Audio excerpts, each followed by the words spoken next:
100 ఏళ్ళు ఆరోగ్యవంతంగా బతకడం సాధ్యమే అంటారా? ధనం ధాన్యం పశుం బహుపుత్ర లాభం శత సంవత్సరం దీర్ఘమాయువు. అంటే ఋగ్వేదం రాసిన మహాశయులు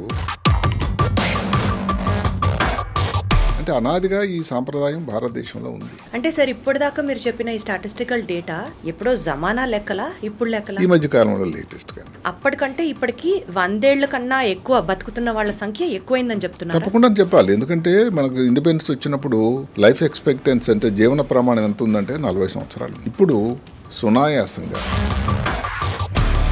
100 years బతకడం జుజుబి అంటున్నారు మీరు.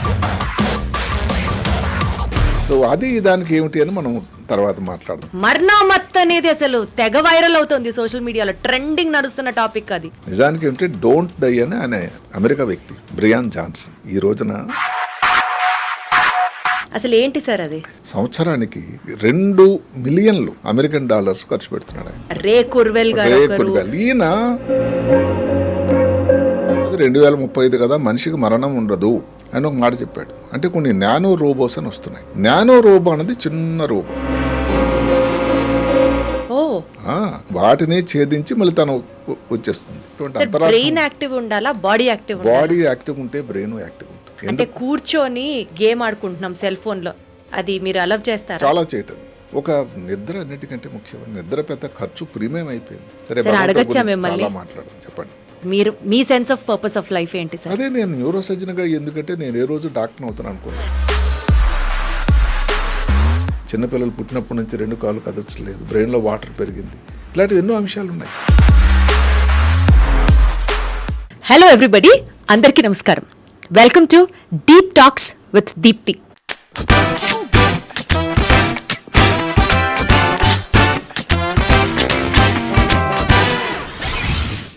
ఇది నిజంగా చాలా డీప్ టాక్ కాన్వర్జేషనే అవుతుంది. ఎందుకంటే నిండు 100 ఏళ్ళు హాయిగా సంతోషంగా ఏ చీకుచింత లేకుండా సంతోషంగా బతకడం అసలు సాధ్యమేనా? ఏదో ఆశీర్వదించాలంటే 10 మందిని చల్లగా 100 ఏళ్ళు ఉండు నాయనా అని ఆశీర్వదించేస్తారు, కానీ అసలు ప్రాక్టికల్గా కుదురుతుందంటారా? ఏమో. ఇదే టాపిక్ గురించి డీటెయిల్గా మాట్లాడడానికి I have one of our esteemed guest for today's show, doctor Ranganathan గారు, senior neurosurgeon and from AIIMS. So Ranganathan గారు నమస్తే అండి. నమస్తే. ఎలా ఉన్నారు? Thank you sir. First of all మిమ్మల్ని కలవడం ఇట్ సెల్ఫ్ నాకు చాలా ఆనర్గా, చాలా హ్యాపీగా అనిపిస్తుంది. Glad that weave got connected today sir. God bless you. Thank you so much sir. Sir, coming to a topic, చాలాసార్లు మీరు చేసిన పాడ్కాస్ట్లు, మీరు ఇచ్చిన detailed analysis of your versions of many things in life విన్నాను, వింటూ పెరిగాను. ఇంకా చెప్పాలంటే మిమ్మల్ని చాలా ఫాలో అయ్యాను is what I wanted to tell you. ఈ నేపథ్యంలో ఈరోజు మనం మాట్లాడుకోబోయే సబ్జెక్ట్ 100 ఏళ్ళు సంతోషంగా ఏ చీకుచింత లేకుండా ఆరోగ్యవంతంగా బతకడం చాలా ముఖ్యం అన్నమాట. ముఖ్యం సార్. సాధ్యమే అంటారా? సాధ్యమని చెప్పాలి. నిజానికి ఏమిటంటే ఇది హైందవ సంప్రదాయంలో ఇదేదో కొత్త విషయం కాదు. ఋగ్వేదంలో శ్రీ సూక్తం అని ఉంటుంది. అంటే ఏదైనా మంచి కార్యక్రమం, సంతోషకరమైన దీపావళి వచ్చింది, సో వేద పండితులు ఆశీర్వదిస్తారు. ధనం ధాన్యం పశుం, ధనం ధాన్యం పశుం బహుపుత్ర లాభం శత సంవత్సరం దీర్ఘమాయువు అని. అంటే ఋగ్వేదం రాసిన మహాశయులు అప్పుడే అనుకున్నారంటే 100 సంవత్సరాలు బతకడం అనేది పెద్ద విషయం కాకపోవచ్చు అని. అంటే అనాదిగా ఈ సాంప్రదాయం భారతదేశంలో ఉంది. ఈ మధ్యకాలంలో ఏమిటంటే దాని మీద కొంచెం ప్రజలు ఎక్కువ మంది దృష్టి పెడుతున్నారు. అంతవరకు ఎందుకండి, మీరు 100 సంవత్సరాలు దాటిన వాళ్ళని మీరు గణాంకాలు తీసుకుంటే దక్షిణ భారతదేశంలో ఆంధ్ర రాష్ట్రం అంటే సంయుక్త ఆంధ్ర రాష్ట్రం నంబర్ 1. అవును. సరే, ఎక్కువ జనాభా ఉన్నటువంటి ఉత్తరప్రదేశ్లో దగ్గర 2 లక్షల మంది ఉన్నారు. ఒక జిల్లా తీసుకున్నట్టయితే వెస్ట్ బెంగాల్, పశ్చిమ బెంగాల్లో ఉండేటువంటి నార్త్ 24 పరగనాస్ జిల్లా అని ఉంది. అంటే ఇదేదో కొత్త విషయం కాదు. అయితే మారుతున్న పరిస్థితులు, భౌగోళిక పరిస్థితులు, ఆర్థిక పరిస్థితుల వల్ల ఇంకా అందుకోవడానికి కొంత ఎక్కువ ఆస్కారం ఉందని కూడా అనిపిస్తూ ఉంది ఇప్పుడు. అంటే సార్ ఇప్పటిదాకా మీరు చెప్పిన ఈ స్టాటిస్టికల్ డేటా ఎప్పుడో జమానా లెక్కలా ఇప్పుడు లెక్కలా? ఈ మధ్య కాలంలో లేటెస్ట్ కానీ. ఒకప్పుడు మన పూర్వీకులు తాతలు బామ్మలు ఆ జనరేషన్ నడిచేటప్పుడు 116 ఏళ్ళు బతికారు, 120 ఏళ్ళు బతికారు, సునాయసంగా వాళ్ళ పనులు చేసుకుంటూ బతికారు అని విన్నాం అలాగా. అంటే సంఖ్య అక్కడ ఏంటంటే ఒకటి మనకు అప్పుడు గణాంకాలు లేవు, సంఖ్యాపరంగా కొంచెం తక్కువ ఉండొచ్చు. ఇప్పుడు ఇంటర్నెట్లు ఇలాంటి మనకి సౌకర్యాలు వచ్చాయి కాబట్టి దాంట్లో వచ్చినటువంటి ఈ వివరాలు. అంటే పోస్ట్ ఇండిపెండెన్స్ కనుక మనం చూసుకుంటే సార్, అప్పటి నుంచి కనుక చూసుకుంటే ఒక లెక్కగా అప్పటికంటే ఇప్పటికి 100 ఏళ్ల కన్నా ఎక్కువ బతుకుతున్న వాళ్ళ సంఖ్య ఎక్కువైందని చెప్తున్నారు. తప్పకుండా చెప్పాలి, ఎందుకంటే మనకు ఇండిపెండెన్స్ వచ్చినప్పుడు లైఫ్ ఎక్స్పెక్టెన్సీ అంటే జీవన ప్రమాణం ఎంత ఉందంటే 40 సంవత్సరాలు ఉంది. ఇప్పుడు సునాయాసంగా ఎక్కువ మంది భారతీయులు 70 సంవత్సరాలు బతుకుతున్నారు. అసలు 70.2. నేనకి ఏం చెప్తానంటే 70 సంవత్సరాలు బతికినప్పుడు 30 సంవత్సరాలు బతకడం ఎంత కష్టం అంటున్నారా? అంటే దానికి కొన్ని ప్రయత్నాలు, కొన్ని విధానాలు, కొన్ని మార్పులు చేర్పులు అవసరం పడుతుందేమో అని. అంటే చెప్పడం ఏంటంటే 70 వరకు వచ్చినప్పుడు 30 కదా మిగిలింది. దానికి ఆఖరిలో కొన్ని స్కోర్ చెప్తాను నేను. క్రెడిట్స్ ఏది బ్యాంకు పరిభాషలో క్రెడిట్స్ డెబిట్స్ అని. సో అట్లా చేసినట్టయితే డెఫినెట్గా 30 చేరడం పెద్ద కష్టం కాదు నాకు అనిపిస్తుంది. సార్ బేసికల్గా ఇప్పుడున్న పొల్యూషన్ లెవెల్స్ కానీ, ఇప్పుడు మనం తింటున్న ఆహారం కానీ, ఇప్పుడున్న స్ట్రెస్ఫుల్ లైఫ్స్ కానీ ఏది కంపేర్ చేసుకున్నా లైఫ్ ఎక్స్పెక్టెన్సీ తగ్గిపోతుంది. ఒకప్పుడు 100 ఏళ్ళు బతకడం హాయిగా బతికేవాళ్ళు, ఇప్పుడు 60-70 ఏళ్లకే మనుషులు కష్టపడుతున్నారు అని వింటున్నాం. కానీ మనం మాట్లాడుకునే subject is completely different. 100 years బతకడం జుజుబి అంటున్నారు మీరు. అంటే కారణం ఏంటంటే అందులో లేశమంతా నిజము లేకపోలేదు, పూర్తిగా కాదు. ఏ విధంగా అంటే ఇప్పుడు మీరు అడిగిన క్వశ్చన్ ముందుకి ఆరోగ్య ప్రమాణాలు ఎందుకు పెరిగాయంటే ఈ ఇన్ఫెక్షన్ డిజీజెస్ ఏదైతే ఉందో వాటికి మంచి మందులు వచ్చాయి, మంచి వ్యాక్సిన్లు వచ్చాయి, ఆహారం మీద అవగాహన ప్రజలకు వచ్చింది. మంచినీరు తాలూకు ఒకప్పుడు మంచినీరు ఊళ్ళలో ఎక్కడుండేది ట్యాప్ వాటర్, ఎక్కడి నుంచో వెళ్ళి తీసుకొచ్చేవాళ్ళు, దానివల్ల ఏదో ప్రాబ్లమ్స్. సో ఇవన్నీ బాగున్నాయి ఇప్పుడు. అదే కాకుండా ఈ సోషల్ మీడియా ఒక విధంగా నేను మెచ్చుకోవాల్సింది ఏంటంటే సోషల్ మీడియా వల్ల ఆరోగ్యం మీద అవగాహన పెరిగింది. అంటే ఈ ఆహారం తీసుకోవాలి, స్మోకింగ్ చేయకూడదు. అంటే ప్రోగ్రామ్ ఉన్నటువంటి అంతమంది కూడా స్మోకింగ్ చేయడం అంటే ఏదైతే పొగ త్రాగడం మానేయకపోయినా దానివల్ల ప్రమాదం ఉంది సుమా అని ఒక హెచ్చరిక వారి మెదడులోకి చొచ్చిపోతూ ఉంది. అలాగే మద్యం సేవించడం కానీ, సరే మద్యం దానివల్ల పెరిగిందా తరిగింది దానివల్ల కాదు, మొత్తం మీద ఏంటంటే సోషల్ మీడియా ప్రజల లోపలికి ప్రతి ప్రాంతానికి వెళ్ళి చొచ్చుకుపోవడం వల్ల దాని ఉపయోగం కూడా ఉన్నది. తర్వాత ఇప్పుడు కొన్ని జబ్బులకు అప్పుడు ఇంకో వైద్యం లేదని ఉన్నటువంటి ఇప్పుడు ఈ రోజుల్లో అవన్నిటికీ వచ్చాయి. ఉదాహరణకి మీరు ఒకటి తీసుకోండి, ఊబకాయం. సరే కొంచెం తక్కువ మంది ఉండేవాళ్ళు అనుకోండి, ఈ రోజుల్లో ఊబకాయం రొటీన్గా ప్రతి ఊర్లో, ప్రతి చిన్న ఊర్లో కూడా ఎక్కడెక్కడో దానికి బ్యారియాట్రిక్ సర్జరీ అవుతుంది. ఇట్లా ఏ కష్టానికి దానికి ఆరోగ్య ప్రమాణాలు పెరిగాయి. ఎందుకు అంటే దానికి సరైనటువంటి వైద్యం పరిస్థితులు ఇప్పుడు అందుబాటులోకి వచ్చాయి. అందువల్ల పొల్యూషను ఇవన్నీ స్ట్రెస్ అనేది, అందుకని మనం చెప్పబోయే సూత్రాల్లో కొన్ని దగ్గర ఆఖరిలో కొన్ని 7 సూత్రాలు చెప్తాను నేను. అవి ఇప్పుడు కూడా వదిలించుకోవాలి, చేయగలిగితేనే 30 సంవత్సరాలు వెళ్ళగలం. సో అది దానికి ఏమిటి అని మనం తర్వాత మాట్లాడదాం. ఈ ట్రెండింగ్ ఇప్పుడు ఏమిటంటే అవును సార్, సోషల్ మీడియా అని మీరు నాకు అన్న వెంటనే I was waiting to ask you that. మర్నామత్ అనేది అసలు తెగ వైరల్ అవుతుంది సోషల్ మీడియాలో, ట్రెండింగ్ నడుస్తున్న టాపిక్ అది. వాస్తవానికి ఏమిటంటే ఆ మహానుభావుడు ఎవరైతే ఈ మాటను తీసుకొచ్చాడో నిజానికి ఏమిటంటే డోంట్ డై అని ఆయన అమెరికా వ్యక్తి, మల్టీ మిలియనర్ బ్రియాన్ జాన్సన్. ఈ రోజున బాంబేలో ఉన్నాడు, 4, 5, 6 బెంగళూరు వెళ్తాడు. ఆయన ఒక కాన్సెప్ట్ తీసుకొచ్చాడు, డోంట్ డై అని. దానికి సరే హిందీలో ఏంటంటే మర్నామత్ అని.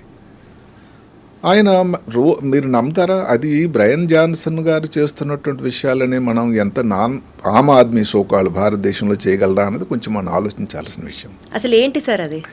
ఆయన చేస్తున్నది చాలా కొంతవరకు విచిత్రం అనిపిస్తూ ఉంటుంది. ఉదాహరణకి తెల్లవారు 5 గంటలకి తను అలారం లేకుండా లేస్తాడట, 6:15కి బ్రేక్ఫాస్ట్, 11 గంటలకల్లా లంచ్, 9 కల్లా లంచ్, నైట్ తెల్లవారి 11 కల్లా మళ్ళీ డిన్నర్ అయిపోయింది. ఇది ఎంత సాధ్యం? తర్వాత ఆయన చేయించుకునేటువంటి నంబర్ ఆఫ్ టెస్టులు, లేకపోతే వాడేటువంటి మూలికలు కానీ, రకరకాల సప్లిమెంట్స్ కానీ అసలు నమ్మశక్యం కానండి. ఒక్క మాటలో చెప్పుకోవాలంటే సంవత్సరానికి 2 మిలియన్లు అమెరికన్ డాలర్స్ ఖర్చు పెడుతున్నాడు ఆయన. అంటే మన భారతదేశం తాలూకా రూపాయి మార్పిడిలో చూసుకుంటే దగ్గర 16 కోట్ల పైన రూపాయలు. ఎంతమంది దాన్ని ఖర్చు పెట్టగలరు అని ఒక మాట చెప్పుకున్నాడు ఆయన. ఇప్పుడు ఆయన వయసు 47, ఆయన గుండెట 37 సంవత్సరాలు వచ్చింది. ఓకే. స్కిన్ అన్నది 28 సంవత్సరాలు. అరే అసలు జుత్తు తెల్ల జుత్తు వెంట్రుకంటూ లేదట. అయితే అంత సింపుల్ కాదని దయచేసి అందరూ గమనించండి. ఏమిటంటే ఈ మధ్యకాలంలో ఆయన హానెస్ట్గా ఒక మాట పెట్టాడు. ఏదో ఫేస్ కోసం ఏవో మందులు వాడి చేసి శుభ్రంగా బ్లోక్ట్ అయిపోయింది. అన్యాయంగా అసలు మళ్ళీ పూర్తిగా రికవర్ అవుతాడా లేదని. ఇవన్నీ కూడా ఏమిటంటే ప్రతి వాళ్ళ దగ్గర కూడా కొన్ని మంచి విషయాలు నేర్చుకోవచ్చు. ఉదాహరణకు 5 గంటలు లేవడం మంచి అలవాటు. ఆయన తీసుకున్న పదార్థాలు ఎక్కువ శాతం అన్ని వెజిటేరియన్. అందరూ 16 కోట్ల రూపాయలు నెలకి ఖర్చు పెట్టి అయితే మెయింటైన్ చేయాలి. సంవత్సరానికి ఖర్చు పెట్టి అయినా కష్టమే కదండి. ఎంతమంది దాన్ని అవన్నీ చేయించుకోగలరు అని చెప్తూ ఆయన చెప్పడం ఏంటంటే డోంట్ డై. ఎందుకంటే ఏ మామూలు కారణాలు వల్ల తర్వాత సరే న్యాచురల్ జీవితాంతం ఏదో బతికుండమని చెప్పడం అతను ఎక్కడ చెప్పడం లేదు అని దానికి ఇవన్నీ కూడా తెల్లవారు లేవడం. ఆయన ఎందుకంటే అది వాళ్ళ అబ్బాయితో వాళ్ళకి రక్తాన్ని స్వయంగా ఎక్కించుకున్నాడట. ఎవరు అడిగారు ఒక ఇంటర్వ్యూరు, మరి మీరు అమెరికాలో ఉండి ఈ క్లబ్లకి లేకపోతే నైట్ అన్నీ చేయాలి కదంటే అవి కూడా చేస్తాను, కానీ నా డిన్నర్ అయితే 11 కదా అయిపోతుంది అంటే అంతా కూడా 6 నుంచి 11 లోపల అన్నీ అయిపోవాలి భోజనం అంతా. ఆ క్యాలరీస్ 1700 అంటే 1900 క్యాలరీస్, 2000 కంటే తక్కువే. ఇవన్నీ ఒక భారతీయులకు అది చేయడం కొంచెం కష్టం అవుతుంది. దానికి ఆయన ఒక ముద్దు పేరు పెట్టుకున్నాడు, బ్లూ ప్రింట్ అని. అది ఆయనకి ఎందుకు ఆలోచన వచ్చిందంటే భారతదేశంలో దానికి చాలా మార్కెట్ ఉండబోతుంది అని దానికి ప్రచారం కోసం మొన్న బాంబే నగరంలో దిగాడు. రేపు నుంచి చెప్పినట్టుగా బెంగళూరులో ఉంటాడు. చూడాలి ఎలా ఉంటుంది. దానికంటే ఒక 2 శాస్త్రవేత్తలు ఉన్నారండి. అవును సార్, వాళ్ళ గురించే మిమ్మల్ని అడుగుదాం అనుకుంటున్నారు. రే కుర్వెల్ గారు. ఈయన ఒక మంచి కంప్యూటర్ శాస్త్రవేత్త, జూ. ఆయన ఆ మధ్యన ఒక అంటే 2035 కల్లా, అందరూ గమనించండి, ఇక్కడ మరణం ఉండదని కాదు, మామూలుగా వయసును బట్టి వచ్చే మరణాలు అంటే ఏదో 70 సంవత్సరాలు 80 సంవత్సరాలు వేసరికి చనిపోవడం అన్నది 2035 కదా, మనిషికి మరణం ఉండదు అని ఒక మాట చెప్పాడు. కానీ దానికి కొన్ని ప్రమాణాలు ఉన్నాయి ఆయన దగ్గర. అది అందరికీ కూడా సాధ్యమేమో కూడా అనిపించేటువంటి మాటలు. అంటే కొన్ని నానో రోబోస్ అని వస్తున్నాయి. ఇప్పుడు ఇంతకుముందు ఏమిటి, క్యాన్సర్కి ఏదైనా వైద్యం చేసేవారు అనుకోండి, రేడియేషన్ ఇచ్చేవారు. రేడియేషన్ ఇస్తే చుట్టుపక్కల ప్రాంతం కూడా కొంత డ్యామేజ్ అయ్యేది. కీమోథెరపీ ఇచ్చేవారు. కీమోథెరపీలు ఏమిటి, ఏదైతే క్యాన్సర్ ఉన్న ప్రాంతం కాకుండా ఇంకా చుట్టుపక్కల ప్రాంతం కూడా దాని ప్రభావం, పెను ప్రభావం వచ్చిన సన్నివేశాలు ఉన్నాయి. నానో రోబో అనేది చిన్న రోబో. ఓకే. అది రక్తం నుంచి పంపిస్తారు. ఓ, అది ఎక్కడైతే అందులో మందు ఉండి ఆ క్యాన్సర్ కణాల సముదాయం ఉందో అక్కడికే వెళ్ళి వాటినే ఛేదించి మళ్ళీ తను వచ్చేస్తుంది. అంటే చుట్టుపక్కల ప్రాంతానికి ఏమాత్రం ప్రమాదం ఉండదు. అలాంటి నానో ర్యాబోస్ వల్ల ఏజింగ్ వల్ల ఏదైతే కణాలు అవన్నీ డ్యామేజ్ అవుతూ ఉంటాయో వాటిలన్నిటినీ ఏర్పాడిస్తుంది. ఈయనకు ఇంకొక మాట ఏమిటంటే ఆయన మంచి సైన్స్ జ్యోతిష్యుడు. ఆయన చెప్పాలి, కంప్యూటర్ జ్యోతిష్యుడు. ఆయన ప్రిడిక్షన్స్ ఏవైతే ఉన్నాయో అంటే ఎవరో ఈ పలానా వ్యక్తి గెలుస్తాడు అని చెప్పుడు, ఇంకా గేమ్ కాకముందే చెస్ ఛాంపియన్ అవుతాడని అనటోల్ కార్పమ్ అని చెప్పాడు. కంప్యూటర్ ఎప్పుడు వస్తుందని చెప్పాడు. ఇలాంటి చాలా చెప్పాడు ఆయన. అందులో 85% కరెక్ట్ అయినాయి. అందువల్ల ప్రజలకి 2030 సంవత్సరం కోసం అందరూ కూడా ఊపిరి బిగబట్టి చూస్తున్నారు చెప్పినవి. అంటే ఆయన చెప్పింది ఏంటంటే మరణాలు ఉండవని కాదు, నార్మల్ కారణాల వల్ల. ఇప్పుడు క్యాన్సర్ వచ్చిందనుకోండి, ఎవరు ఆపగలరండి? ఇంకేదైనా వచ్చిందనుకోండి, ఎవరు ఆపగలరు? నార్మల్గా వయసుతో వచ్చినట్టు మార్పుల వల్ల మరణాలు జరగవు అని రే కుర్వెల్ చెప్పారు. ఇంకా అందరికంటే నాకు భారతదేశానికి సంబంధించి కొంతవరకు అందుబాటులో దగ్గరలో ఉండేది మాట డాన్ బ్యూట్నర్ అని ఒక ఆయన ఒక మంచి వండర్ఫుల్ బుక్ రాశాడు. ఆయన ఆ బుక్ తాలూకా టైటిల్ ఏమిటంటే learn how to live longer from the people who lived the longest. అంటే ఎక్కువ సంవత్సరాలు బతికిన వాళ్ళ దగ్గర నుంచి ఎక్కువ సంవత్సరాలు బతకడం ఎలా నేర్చుకోండి అని. అదే కదా సార్ మన పూర్వీకుల నుంచి మనం చూసి చేస్తున్నది అది. దానికి ఆయన చాలా ప్రయత్నం చేశాడు, మంచి పరిశోధన చేశాడు. నేను దాన్ని నిజంగా చాలా మెచ్చుకుంటాను. దానికి ఆయన పేరు పెట్టాడు బ్లూ జోన్స్ అని. అంటే ఆ ప్రాంతాలకు వెళ్ళాడు ఆయన. అక్కడ ఉండేటువంటి ఎక్కడెక్కడైతే వాళ్ళు ఎక్కువ సంవత్సరాలు బతుకుతున్నారో అక్కడికి వెళ్ళాడు. ఉదాహరణకి ఆ బ్లూ జోన్స్ అన్నవి 5. సరే, ఈ మధ్య కాలంలో 6ది కూడా చేరింది. 5 ఏమిటి? జపాన్లో ఒకహామా, కాలిఫోర్నియా దగ్గర లోమాలిండా, లోమాలిండా, అలాగే ఇటలీలో సార్డీనియా, సార్డీనియా, నికోసియా, ఆ తర్వాత ఐకారియా అంటే గ్రీసులోన, ఇవన్నీ ఒక ప్లేస్లకు వెళ్ళి అక్కడ ఎక్కువ సంవత్సరాలు బతుకుతున్నారట. సార్ బేసికల్గా ఎక్కడన్నా ఇండియా పేరు చెప్తారేమో అని వెయిట్ చేశాను నేను. అంటే దాని గురించి కూడా మనం ఇంకొక చెప్పబోతున్నాం. ఏమిటంటే అలాంటి ఆలోచన అన్నది ఇండియన్ శాస్త్రవేత్తలకు ఇంకా రాలేదు కాబట్టి ఇంకా ఆ సమయం వచ్చింది ఇక్కడ కూడాను. ఇప్పుడు ఉదాహరణకి ఇందాక చెప్పుకున్నాము, ఈ ఆంధ్రప్రదేశ్లో ఎక్కువ సంవత్సరాలు సెంటినేరియన్స్ ఉన్నారు. మరి ఇక్కడ ఏమిటి స్థితిగతులు, ఎందుకు ఇక్కడ ఇంతమంది ఇక్కడ ఇన్ని సంవత్సరాలు ఉంటున్నారని కొంచెం చూడాల్సిన సమయం వచ్చింది కదా. ఆయన అక్కడికి వెళ్ళి వాళ్ళతో ఉండి వాళ్ళ భోజనం తెల్లవారు నుంచి ఏం చేస్తారు, వాళ్ళ రొటీన్ ఏమిటి, అదే కాకుండా వాళ్ళందరూ గ్రూప్గా కుటుంబంతో ఉంటున్నారా లేదా, చర్చికి ఎన్నిసార్లు వెళ్తారు, లేకపోతే వాళ్ళ ప్రేయర్లో ఏముంటుంది, తెల్లవారు లేచి నుంచి ఏం చేస్తారు, వాళ్ళ ఆహారంలో మార్పులు, ఇవన్నీ ఆయన గమనించాడు. ఈ 5 ప్రాంతాలు ఏవైతే మనం చెప్పుకున్నాం అన్నింటిలో కూడా అలాంటివి అలవాట్లు ఉన్నాయట. ఏమిటవి, వాళ్ళు మొక్క జాతి నుంచి ఏదైతే ఉందో ప్లాంట్ ప్రోడక్ట్స్ ఎక్కువ తీసుకుంటారు, నాన్ వెజిటేరియన్ చాలా తక్కువ తీసుకుంటారు. అలాగే తెల్లవారు లేవగానే ఒక సెన్స్ ఆఫ్ పర్పస్, భగవంతుని నమ్మండి, దేవుడిని నమ్మండి అని. ఏ నమ్మకం రిలీజన్ అయితే అది వేరే ఆయన చెప్పలేదు. అంటే సెన్స్ ఆఫ్ పర్పస్ అంటామంటే నేను ఈరోజు లేచి ఇప్పుడు నా జీవిత అర్థం పరమార్థం ఏమిటి, ఏం చేయబోవాలి, ఎవరికి నేను సాయం చేయాలి, ఎవరికైనా సాయం చేస్తే అది ఒక సంతోషం కదా అని ఒక సెన్స్ ఆఫ్ పర్పస్ ఉండాలి.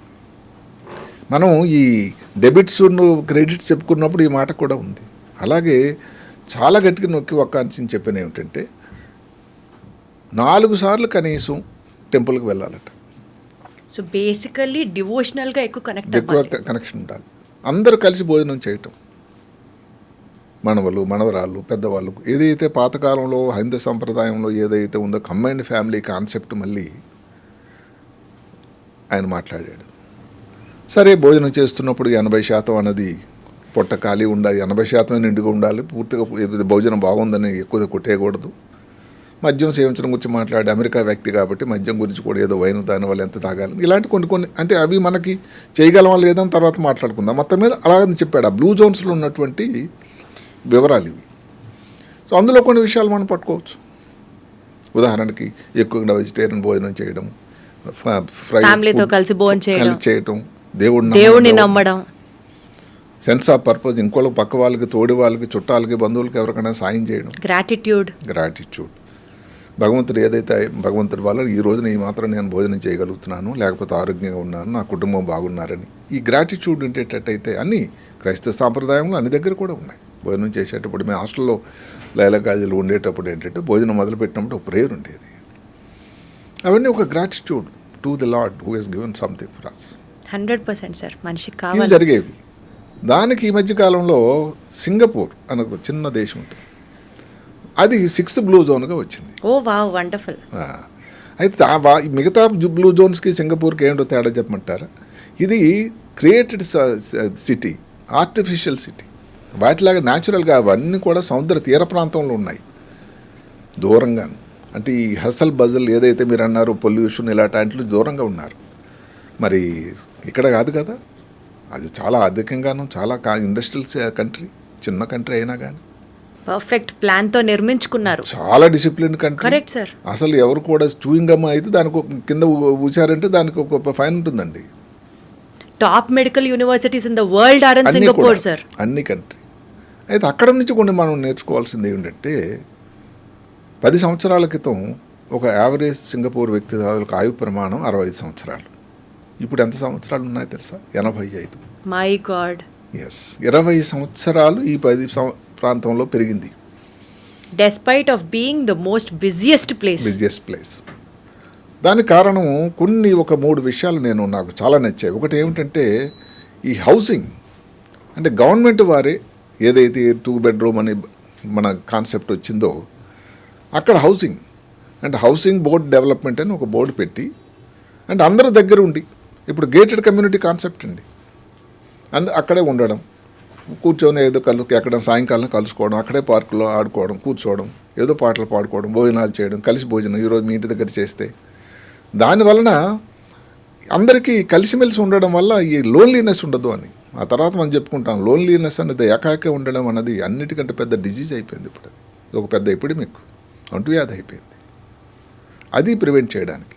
ఇంకొక ఇంట్రెస్టింగ్ ఏమిటి, ఇప్పుడు పిల్లలు చదువుకున్నారు, రెక్కలు వచ్చి వెళ్ళిపోతున్నారు అమెరికా అని. అది కాకుండా పోనీ వెళ్ళిన వాళ్ళు సరే, వాళ్ళు ఆర్థిక ప్రగతి, వాళ్ళ జీవితం అరగాలి, దానికి మనం అబ్జెక్షన్ చెప్పడం కాదు. ఉన్న వాళ్ళైనా ఒకళ్ళు ఎక్కడో కోకాపేటలో ఉంటారు, ఇంకోళ్ళు ఎవరో ఎల్బీ నగర్లో ఉంటారు. కష్టం కదండి. దానికి సింగపూర్ వాళ్ళు చూడండి ఎంత మంచి ఆలోచన చేశారంటే, ఎవరైతే దగ్గరలో ఉంటారు, ఇప్పుడు వాళ్ళ అమ్మ నాన్న ఎక్కడో ఒక ఫ్లాట్స్లో ఉన్నారనుకోండి, అదేదో ఒకటి ఖాళీ అయింది, రీసేల్కి వచ్చింది, వీళ్ళు కానీ దాన్ని కొనుక్కోవడానికి వెళ్తే 40,000 సింగపూర్ డాలర్లు ఇది ఇస్తున్నారు రాయితీ. ఓ వావ్. అదే కానీ 4 కిలోమీటర్ల దూరం ఉన్నారనుకోండి, వాళ్ళు ఇంకొంచెం తక్కువ చేస్తున్నారు, దూరం అయిపోయారుగా. అంటే ఏమిటి, అంటే గవర్నమెంటే ఫ్యామిలీ మెంబర్స్ ఒకే చోట ఉండడానికి ఎఫర్ట్ అన్నమాట. ఇంకొక ముఖ్యమైన అంశం ఏమిటంటే పబ్లిక్ ట్రాన్స్పోర్ట్. అసలు నేను సింగపూర్ వెళ్ళినప్పుడు ఈ సైకిళ్ళు అక్కడెక్కడో పార్కుల నుంచి నడుచుకొని ఇచ్చేవాళ్ళు, అందరూ ఎక్కి మెట్రో ఎక్కడమే, కార్లు ఎవరైనా నడిపిస్తారు, చాలా తక్కువ. మనకి ఇంటి దగ్గర 3 కార్లు 2 కార్లు. పబ్లిక్ ట్రాన్స్పోర్ట్ వల్ల కూడా ఏమిటంటే పొల్యూషన్ తక్కువ అవుతూ ఉంటుంది. ఎందుకు 50% సింగపూర్ వాళ్ళు పనికి వెళ్ళే వాళ్ళు పబ్లిక్ ట్రాన్స్పోర్ట్ వాడుతున్నారు. అమెరికాలో 5%. భారతదేశం నుంచి గణాంకాలంతా పక్కాక మనకు రాలేదు కాబట్టి చెప్పలేదు నేను. అలాగే హాకర్స్ జోన్స్ అని పెట్టారు. అంటే ఇప్పుడు ఒకప్పుడు అసలు సింగపూర్లో జంక్ ఫుడ్కి ఫస్ట్ అనమాట. మనకందరికీ తెలుసు, జంక్ ఫుడ్ తిన వల్ల దానివల్ల షుగర్ ఉంటుంది, సాల్ట్ ఉంటుంది, ఆరోగ్యం బాగా పాడవుతుంది, ఊబకాయం వస్తుంది, హార్ట్ అటాక్ వస్తుంది, ఇవన్నీ తెలిసినవే. అవన్నీ దృష్టిలో పెట్టుకొని ఈ హాకర్స్ ఏమిటంటే తక్కువ రాయితీలో మంచి భోజనం అందరూ కలిపి ఒక దగ్గర భోజనం చేయడానికి ఒక పద్ధతి కల్పించారు. దానికి కూడా వాళ్ళు సబ్సిడీ ఇచ్చారు. అంటే ఏమిటి, ప్రభుత్వం నుంచే వీటన్నిటికీ కూడా ఒక ఆలోచన వచ్చింది. సో దీనివల్ల చాలా మారింది. క్వాలిటీ ఆఫ్ లైఫ్ బాగుంది అక్కడ. ఆర్టిఫిషియల్ సిటీ, క్రియేటెడ్ సిటీ అయినా కూడా ఆరో బ్లూ జోన్గా ఆ నామకరణం జరగడానికి ఏమిటంటే అంత ఆయుష్ ప్రమాణాలు, ఆరోగ్య ప్రమాణాలు సింగపూర్లో. అయితే సింగపూర్ గురించి జోక్ చెప్పుకుంటే సింగపూర్ పక్కనే మలేషియా ఉంటుంది. మేము సింగపూర్ వెళ్ళినప్పుడు అక్కడ ఎవరైతే ఉన్నాడో ఈ గైడ్ ఒక మాట చెప్పాడు, సార్ ఫిషింగ్కి వెళ్తే జస్ట్ పక్కన ఒక చిన్న బ్రిడ్జ్ ఉంటుందండి, నడిచి వెళ్ళిపోవచ్చు. సింగపూర్లో చేప నోరు తెరవదు సార్. కొంచెం పక్కకు వెళ్ళగానే మలేషియాలో అటు నోరు తెరుస్తుంది, అటు అక్కడ గేలం వేస్తే దొరికిపోతుంది. నేను అడిగాను ఇదేమిటయ్యా విచిత్రం అని. దానికి ఆయన చెప్పడం ఏంటంటే సింగపూర్లో రూల్ అంత స్ట్రిక్ట్ సార్, అసలు ఎవరు నోరు తెరవదు సార్, చేప కూడా నోరు తెరవదు అన్నాడు. సరే అది హాస్యాస్పదమా నిజమైనా కానీ డెఫినెట్గా సింగపూర్లో మాత్రం డిసిప్లిన్ అనేది 150%. అయినా మరి అంత పెద్ద, కానీ అక్కడ కాస్ట్ ఆఫ్ లివింగ్ కూడా అంతే ఎక్కువ. కాస్ట్ ఆఫ్ లివింగ్ అంతే, సంపాదన అంతే, ఎవ్రీథింగ్. ఆ ఎండకు ఆ గాలి ఉండాలి సార్. అయితే ఇవన్నీ ప్రభుత్వం వాళ్ళు కూడా ఇన్ని రాయితీలు ఇవ్వాలి, ఇన్ని చేయాలి, ఇన్ని సబ్సిడీలు ఇవ్వాలి, because everything is discipline there. కానీ ఈ 3 వాళ్ళైతే ఆలోచనలు ఏవైతే ఉన్నాయో నాకు కూడా చాలా నచ్చినటువంటి ఆలోచనలు. సార్ ఇప్పుడు ఈ 3 సైంటిస్టుల గురించి మాట్లాడుకుందాం. అంటే వాళ్ళ 3 థియరీస్ని మనం సమరైజ్ చేసుకునే ప్రయత్నం చేద్దాం. రే కుర్వెల్ గారిది కానివ్వండి, జాన్సన్ గారిది కానివ్వండి, డీన్ బట్టర్ గారిది కానివ్వండి, రంగనాథ్ గారు సమరైజ్ చేసి ఆడియన్స్ కి చెప్పాలి అంటే 7 sutras of life by Ranganath గారు, సప్తపది జీవన సప్తపది ఫర్ 100 years. చాలా సింపుల్ అండి, పెద్ద కాంప్లికేటెడ్, దానికి పెద్ద ఖర్చుతో కూడుకున్నది కాదు. ఉదాహరణకి ఒకటి ఉంది, ఈట్ రైట్. భోజనం తీసుకునేదే సరైన భోజనం you are what you eat అంతే. అంటే ఏమిటి, ఇప్పుడు నా దాంట్లో కొంచెం నాన్ వెజిటేరియన్ తాలూకు పాలు తక్కువ ఉండాలి, ఇందాక చెప్పినట్టుగానే ఏదైనా ఫ్రూట్స్ కానీ మీ ఊర్లో దొరికినవే, కొంచెం సాల్ట్ తక్కువ ఉండాలి, ఈ గ్రిల్డ్ ఫుడ్ అవన్నీ తీసుకోకూడదు. ఏమైపోతారు సార్ ఈ చాట్ బండ్ల వాళ్ళు, పానీపూరి బండ్ల వాళ్ళు, జంక్ ఫుడ్ వాళ్ళు ఏమైపోతారు సార్? వాళ్ళు బతకాలి, వాళ్ళు కూడా భారతీయులే. అయితే ఇప్పుడు నేను చెప్పేది ఎవరెవరైతే 100 సంవత్సరాలు ఉండాలి అని అభిలాషించుకుంటున్నారు, ఇలాంటి కొన్ని కట్టుదిట్టం అయితే చేసుకోవాల్సిన. అందుకనే దానికి ఈట్ రైట్ అన్నారు. Eat right. సో రైట్ అంటే కరెక్ట్గా ప్లాంట్ ప్రోడక్ట్స్ తినడం, ఫ్రూట్స్ తీసుకోవడం, సాల్ట్ తక్కువ, షుగర్ తక్కువ తీసుకోవడం. ఇందాక చెప్పినట్టుగానే భోజనం చేస్తున్నప్పుడు 80% ఉండి 20% ఖాళీ ఉంచడం, ఎందుకంటే జీర్ణం అవ్వడానికి. అది ఈట్ రైట్. ఫస్ట్ సూత్రం ఈట్ రైట్.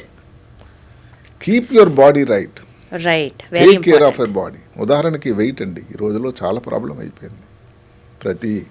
ఎక్కడ చూసినా కానీ ఊబకాయం.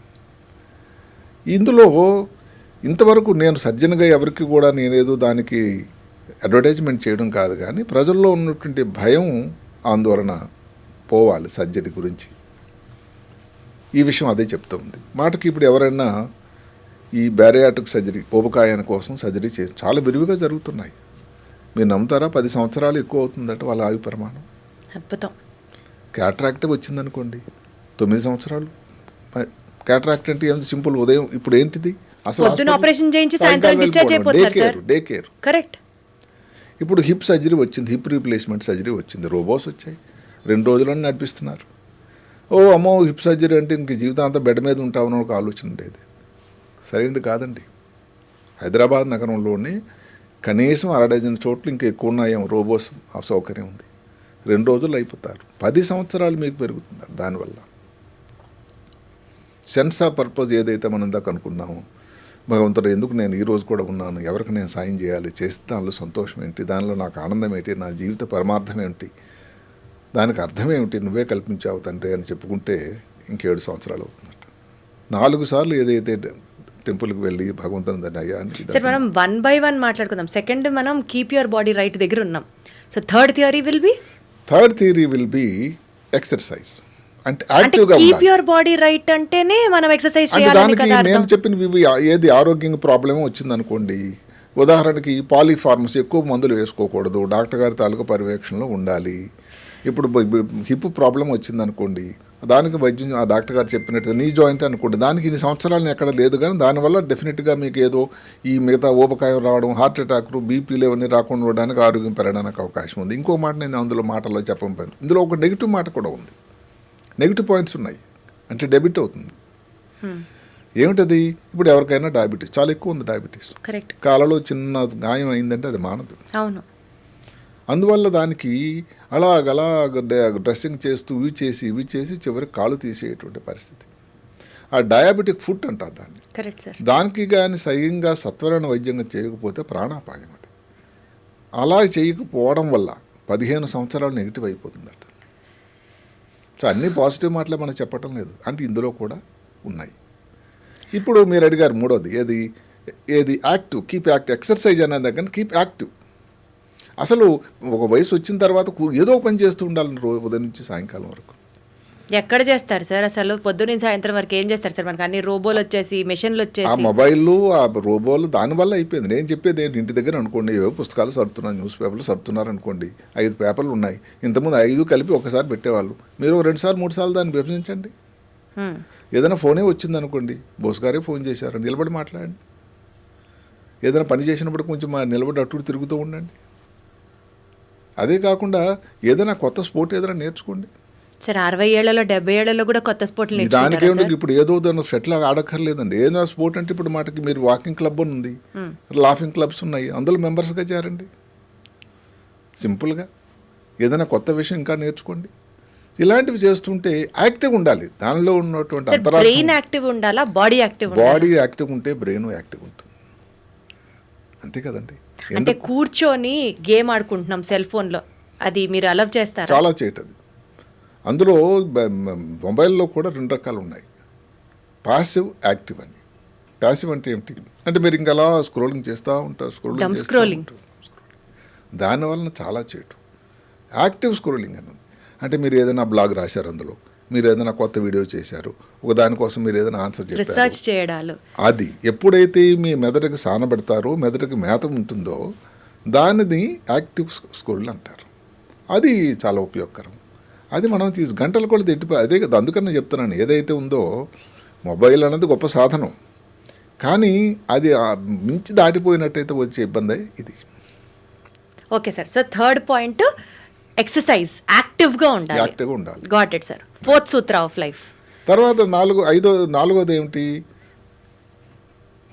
ఇదేమిటంటే చూస్ యువర్ హ్యాపీ ప్లేస్. అంటే ఏమిటి, మీరు అక్కడికెక్కడో గార్డెను లేకపోతే ఏదో పార్కు అక్కడికి వెళ్ళి చెప్పిన ఇందాక సేమ్ సింగపూర్ వాళ్ళు చేసినట్టు మిరపకాయ బజ్జీ సెంటర్ దగ్గరికి వెళ్తే సైక్లింగ్ చేయండి. మిరపకాయ బజ్జీలో చాలా ఆయిల్ ఉంటుంది. లేదు ఇంకొకటి ఏదైతే సెపరేట్గా ఉండడం మాత్రం ప్రయత్నించకండి. లోన్లీనెస్. ఎవరైనా రూమ్మేట్ని పెట్టుకోండి. లోన్లీనెస్ గురించి మాట్లాడుతూ ఒక అమెరికా శాస్త్రవేత్త, అదే కాక సర్జన్ జనరల్ అంటారు ఆయన, భారతదేశ సంతతి. లోన్లీగా ఉండే వ్యక్తుల వల్ల ఏంటంటే ఒక డజన్ సిగరెట్లు ఒక రోజు కాలిస్తే ఎంత ప్రమాదమో అంత ప్రమాదం అంటే లోన్లీగా ఉండి. ఇందాక చెప్పిన ఇంకొకటి ఏంటి, దగ్గర చుట్టాలకి బంధువులకి మనం సాయం చేస్తే, ఇది చాలా జాన్ హాప్కిన్స్ కాలేజీ నుంచి వచ్చినటువంటి స్టడీ. దాని వలన దగ్గర దగ్గర 15 సంవత్సరాలు ఇంకా హ్యాపీగా బతకొచ్చట. అద్భుతం. అలాగే మీరేమిటంటే ఈ ఎక్కడ ఆరోగ్యం ఎక్కడ మనకి ఒక్కరే ఉన్నారనుకోండి, ఓ దగ్గరలో హాస్పిటల్ సౌకర్యం ఏదైనా వెళ్ళాలని చేయాలని. నేను మామూలుగా కొంచెం ఈ మొబైల్ వాడకానికి నేను వ్యతిరేకనైనా, ఈ చాటింగ్ గ్రూప్స్ ఏదైతే వాట్సాప్ గ్రూప్ కొంతవరకు దాని ఉపయోగకరం కూడా ఉంది. ఏదో మిత్రులతోని, పాత మిత్రులతోని, ఎవరో మా కాలేజీ వాళ్ళు లేదా ఎయిమ్స్ వాళ్ళతో మాట్లాడుతూ ఉంటే ఒకప్పుడు ఎక్కడండి దొరికేవాళ్ళు. అంటే గెటింగ్ కనెక్టెడ్ టు కనెక్టెడ్ అంటే అలా కనెక్ట్ అవ్వడానికి ఫోన్ ని ఇది ఒక వాడుకోవచ్చు. సాధనం. అయితే కంటిన్యూస్గా కూర్చొని ప్యాసివ్ అది మాత్రం గాట్ ఇట్ సార్. దానివల్ల sir, so choose your happy place, that's the fourth choose Sutra your of happy life. Place. Got it. Relaxation. అది ఫిఫ్త్ సూత్రానా సార్? అవునండి. రిలాక్స్ అంటే ఏమిటి, ఒక నిద్ర అన్నిటికంటే ముఖ్యమైన నిద్ర పెద్ద ఖర్చు ప్రీమియం అయిపోయింది. 7 నుంచి 8 గంటలు హాయిగా సార్ మీరు నిద్రపోగలగాలి. నమ్మరు, 60 ఇయర్స్కో లేకపోతే 50 ఇయర్స్ దాటిన వాళ్ళు పెద్దవాళ్ళు నిద్ర పట్టట్లేదు అని చెప్తే వినేవాళ్ళం. అసలు 30 ఏళ్ల వాళ్ళకి, 25 ఏళ్ల వాళ్ళకి కూడా నిద్ర లేదు ఈ రోజుల్లో. అదే సరిగ్గా కదండి, అదొక పెద్ద ప్రీమియం అయిపోయింది. అది ఎగ్జాక్ట్లీ అది కాస్ట్తో కూర్చొని వస్తువు కరెక్ట్ సార్. అయిపోయింది. స్లీప్ నిజానికి సెల్స్ ఉన్నాయి సార్, స్లీప్ సెంటర్స్ ఉన్నాయి సార్ హైదరాబాద్ లో, బోల్డ్ మెట్రో సిటీస్ లో తెలుసు ఉన్నాయి. నాకు. ఎందుకంటే నిద్ర అన్నది కారణం ఏంటంటే, పేదవాడైనా భాగ్యవంతుడైనా, ఏ జాతి వాడైనా, ఏ మతం వాడైనా భగవంతుడు ఇచ్చినటువంటి ఒక వరం. ఇప్పుడు మధ్యాహ్నం ఏదో పని చేస్తూ ఉంటాడు, ఏదో బండ మీద పడుకుంటాడండి, ఏం ఏసీ ఉంది, ఏం హంసతులికా తలుపు ఉందండి, ఆకలి రుచెరగదు, నిద్ర సుఖం ఎరగదు. సుఖం ఎరగదు. మరి అలాంటి నిద్ర రాకపోవడం ఏమిటి, మీరు ఏ టైంకి నిద్రపోతున్నారు? సృష్టికర్త తయారు చేసినప్పుడే మెదడులో మెలటోనిన్ అని ఒక హార్మోన్ తయారు చేశాడు, నిద్ర రావడానికి కార్యభూతమైనటువంటిది. ఇప్పుడు చీకటి పడిన తర్వాత దాని తాలూకా తయారీ మొదలవుతుందట, ఉత్పత్తి. ఓకే రాత్రి 1 గంట 12 ప్రాంతంలో మ్యాక్సిమం పీక్ వస్తుంది, ఓకే 4 గంటల నుంచి తగ్గిపోతూ ఉంటుంది. ఇప్పుడు చాలామంది వచ్చి నిద్ర నేను పడుకుంటాను డాక్టర్ గారు అని అంటే, ఎప్పుడు పడుకుంటావా అంటే 11 పడుకొని 7కి లేస్తానండి. ఎక్కడుందండి మెలటోనిన్? మెలటోనిన్ వెలుతురు వస్తే దాని సెక్రేషన్ ఆగిపోతుందండి, చీకట్లో వస్తుంది. ఓహో, అసలు వెలుతురు వస్తేనే బాడీలో దాని సెక్రేషన్ ఆగిపోతుంది. ఎప్పుడు సార్ దాని ప్రీమియం సెక్రేషన్ రాత్రి మధ్యరాత్రి, అది కూడా చీకటి. ఇప్పుడు మీరు మొబైల్ వాడుతున్నారు, దాని బ్లూ లైట్ వస్తూ ఉంటుంది, దానివల్ల మన మెలటోనిక్ హాని జరుగుతూ ఉంటుంది. బ్లూ లైట్ కూడా మెలటోనిన్ సెక్రేషన్ కి హార్నెస్ అవుతుంది. ఏదైతే చెప్తామంటే, ఈ ఎలక్ట్రానిక్ పరికరాలు ఏవి కూడా నిద్ర పూసే సమయంలో కడు దూరంలో ఉండాలి. ఏదో మొబైల్లో మెసేజ్ వచ్చింది చూడడం, ఒక మెయిల్ చూడడం, దానికి ఆన్సర్ చేయడం ఎట్లంటే నిద్ర పడుతుంది. సో నిద్ర అనేది 7 నుంచి 8 గంటలు. 7 నుంచి 8 గంటలు ఇవాళ రోజున సార్ అవసరం. అలా అయితేనే మీరు మెదడుకి ఏదైతే జరుగుతుందో ఏమిటంటే అమ్మ, మెదడు కూడా ఒక ముఖ్యమైన అవయవం. అది ఉదయం నుంచి సాయంకాలం వరకు 24/7 365 డేస్ ఇంకా పని చేస్తూనే ఉంటుంది కదండి. దానికి కూడా రెస్ట్ అవసరం కదా. ఏదైనా ఏజ్ గ్రూప్ కి 7 నుంచి 8 గంటలు అవసరం అంటారా సార్? పిల్లలు అయితే ఇంకెక్కువ, 12 గంటలు అంటాం. చిన్నపిల్లలు పుట్టిన వాళ్ళు అప్పుడు 12-15 గంటలు పడుకుంటారు, వాళ్ళంతా పడుకునే ఉంటారు. తల్లిదండ్రులు వర్రీ అవుతుంటారు, అంటే పాలు ఇవ్వడానికి నిద్ర లేపాల్సి ఉంటుంది. అంటే 60-70 ఇయర్స్ వాళ్ళకి కూడా 7 to 8 hours ఇంపార్టెంట్ అంటారు. అవసరం. ఒక గంట మనం రాయితీ ఇచ్చినా కానీ, ఎందుకంటే ఆ సమయంలో కొంతవరకు నిద్ర సమయం తక్కువ అవుతుంది. కానీ ఎవరైతే ఇంతసేపు నిద్రపోగలిగితే వాళ్ళు అదృష్టవంతుల కింద. అదృష్టవంతులు సార్ నిజంగా.